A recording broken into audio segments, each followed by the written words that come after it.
yani Lice'de fuhuş çetesi teşhir edildi. Bunu nasıl yankılanıyor kente? Neler söylemek istersin?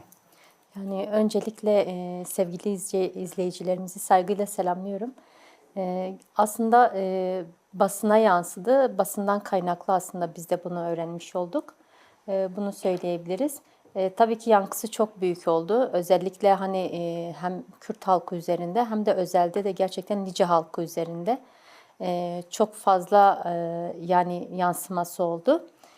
Çünkü gerçekten baktığımızda hani sistematik bir şey, e, sistematik bir olay ve bunun içerisinde hani baktığımızda gerçekten hem sadece fuhuş değil, yani hem fuhuş hem genç kadınlar üzerinden fuhuş ve aynı zamanda gençler üzerinde madde bağımlılığı ve düşürülme boyutları çok çok fazla.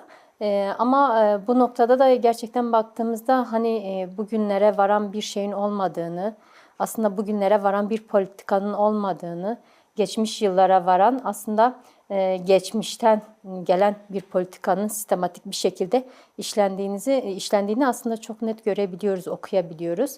Şimdi Mezopotamya Ajansı zaten haberi servis ettikten sonra Lice'de de bunun bir yankısı oldu. Mesela Lice halkı, gençleri, kadınları, siz de günlerdir oradasınız. Nasıl bir durumla karşı karşıya? Yani bunun açığa çıkmasıyla beraber aslında biz orada birçok toplantılar da aldık aslında son basına yansımakla birlikte.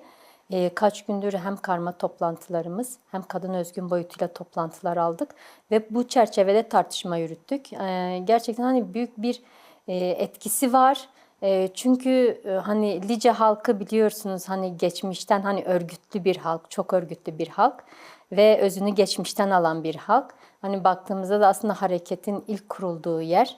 Bu noktada da hani tabii ki onun vermiş olduğu büyük bir ne diyeyim bir üzüntü de var aslında Lice halkının üzerinde. Çünkü gerçekten hani böyle anılmak, hani böyle sosyal medyada hani böyle anılmak, böyle yansıması gerçekten hem Lice halkı için hem kadınları için hem gençleri için hani çok üzücü bir olay da söyleyebilirim yani gerçekten hani bu noktada çok yani söz kuramadıkları yerden de yani konuştuğumuzda hani çok söz kuramadıkları bir yerden de diyebilirim. Çünkü ama gerçekten bu noktada yani Lice halkı bir de şöyle bir halk.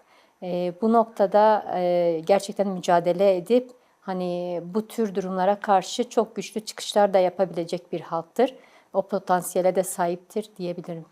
Çünkü baktığımızda hani 52 yıl önce hani orada hareketin ilk çıkış noktası böyle değerlendirdiğimizde 90'lı yıllardan bu yana da aslında bir Liceli olarak da orada çocukluğumun geçmesinden de kaynaklı birçok şeye de şahit oldum.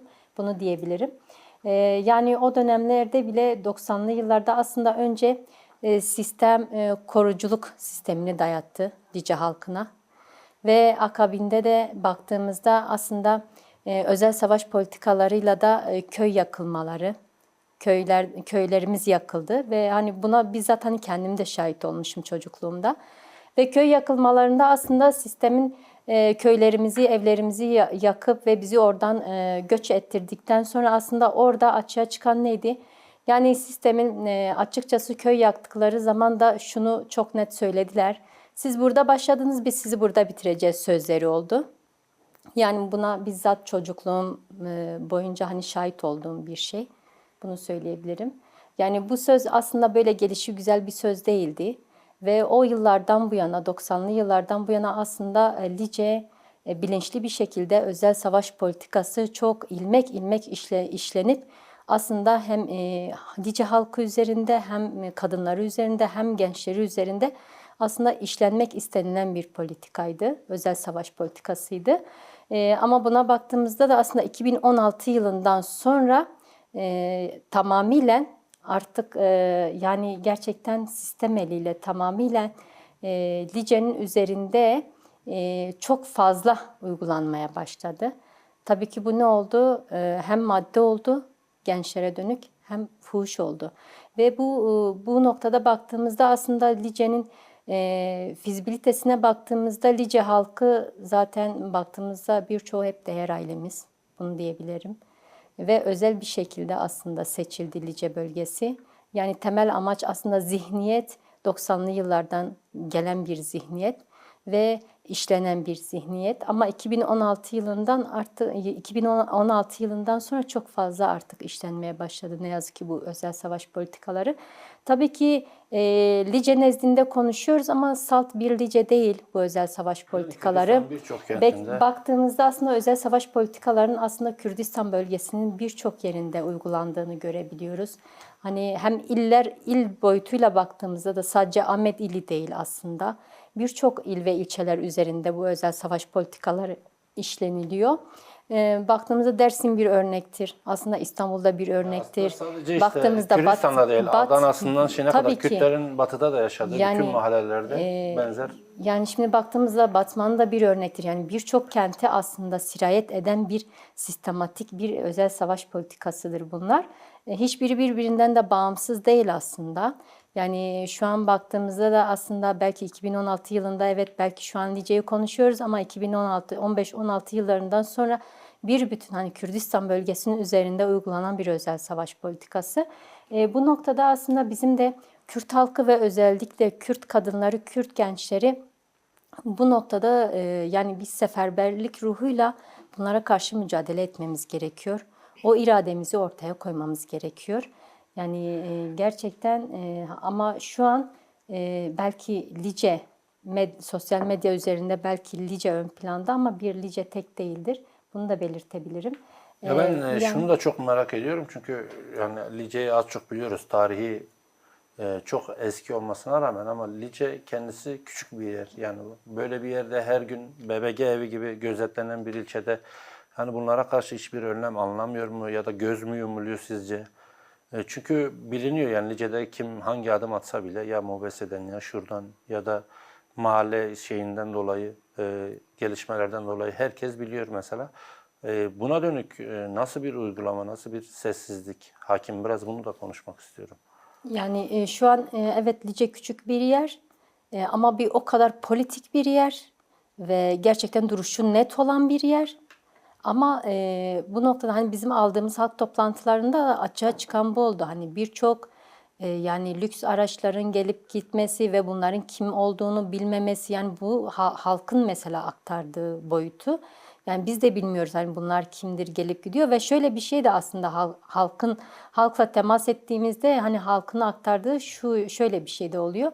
Mesela dışarıdan örnek kristal madde dediklerini aslında Lice'nin içine bilinçli bir şekilde gelip orada gençler üzerinde aslında madde bağımlılığı diyoruz. Netefentanim. Yani onun üzerinden tabii ki yani bu tür maddeler de çok fazla Lice'ye girişleri olmuş bu son dönemde ve bizim Lice halkının gençlerin üzerinde aslında özellikle uygulanan bir şey. Yani uygulanmak istenilen bir şey.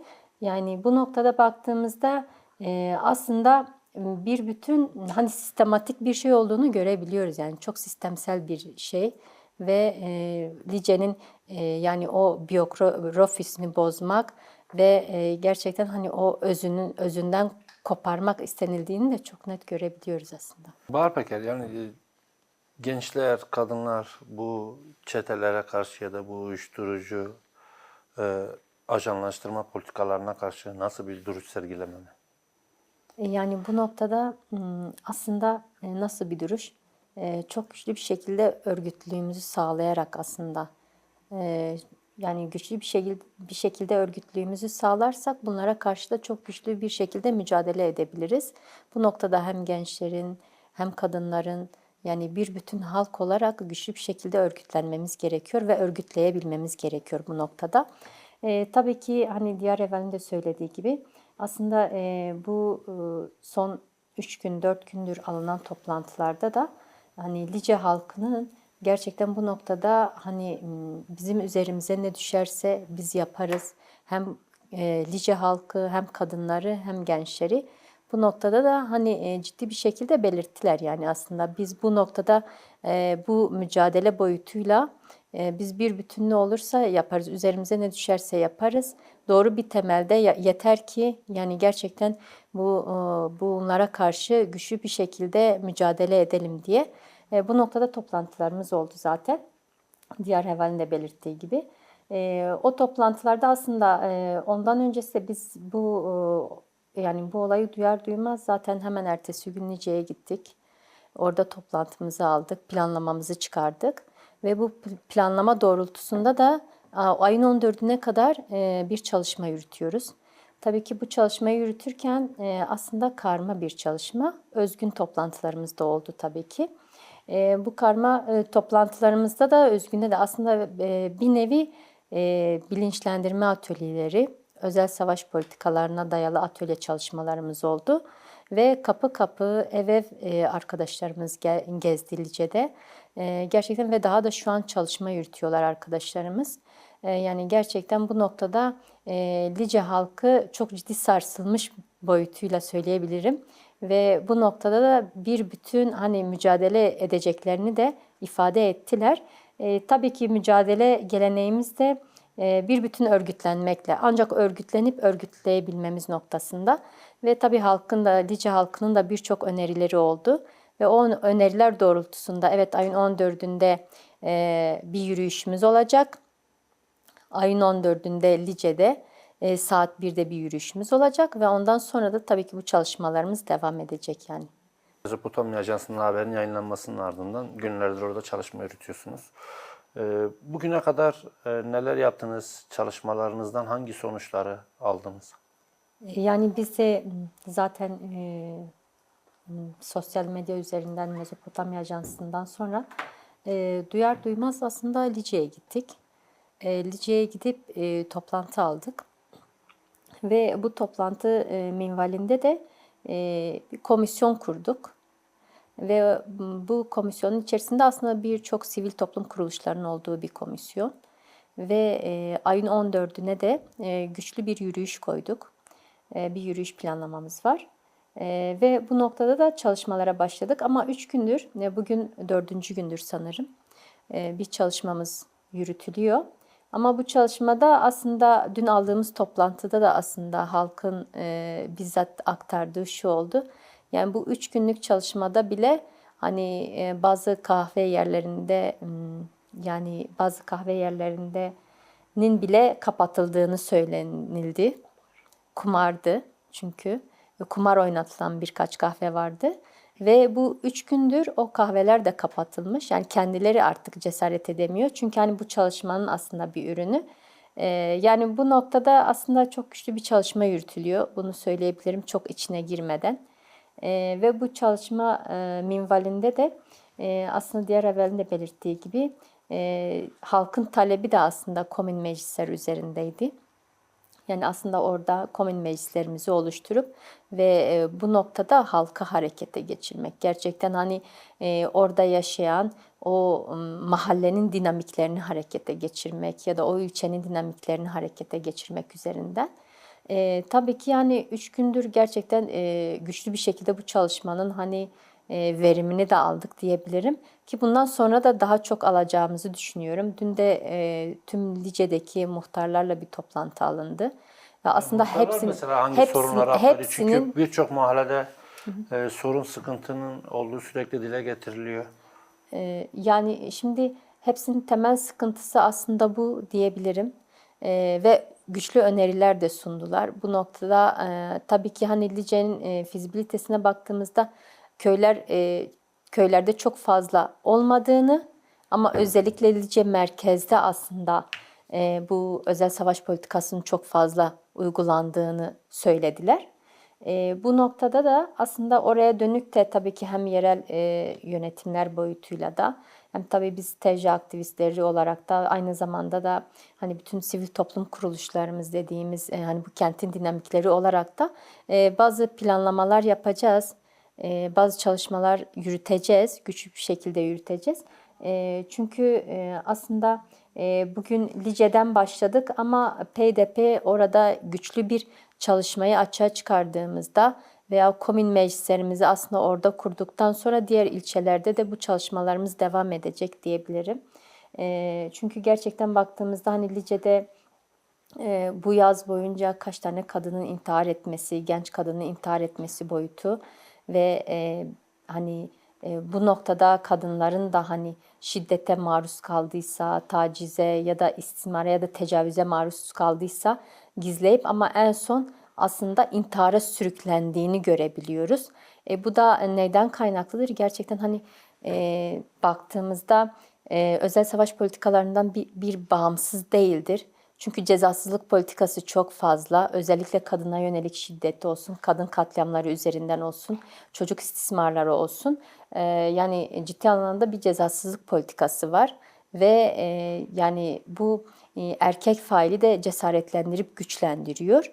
Bu noktada da o yüzden kendi içine kapanma, gizleme ve en sonunda mesela çareyi intihar etmekte buluyor. Aslında bu yüzden de biz kadın hareketi olarak da TEJA'da olarak da orada güçlü kadın özgün toplantılar alma kararı aldık. Toplantılar alıp ama atölye tarzında ve özel savaş olsun, özel savaş politikalarını anlatan ve aynı zamanda hani biz tek de değil yani yaptığımız bazı görüşmeler de var. Tabii ki hani psikolog eşliğinde de yani bu toplantılarımızı alacağız.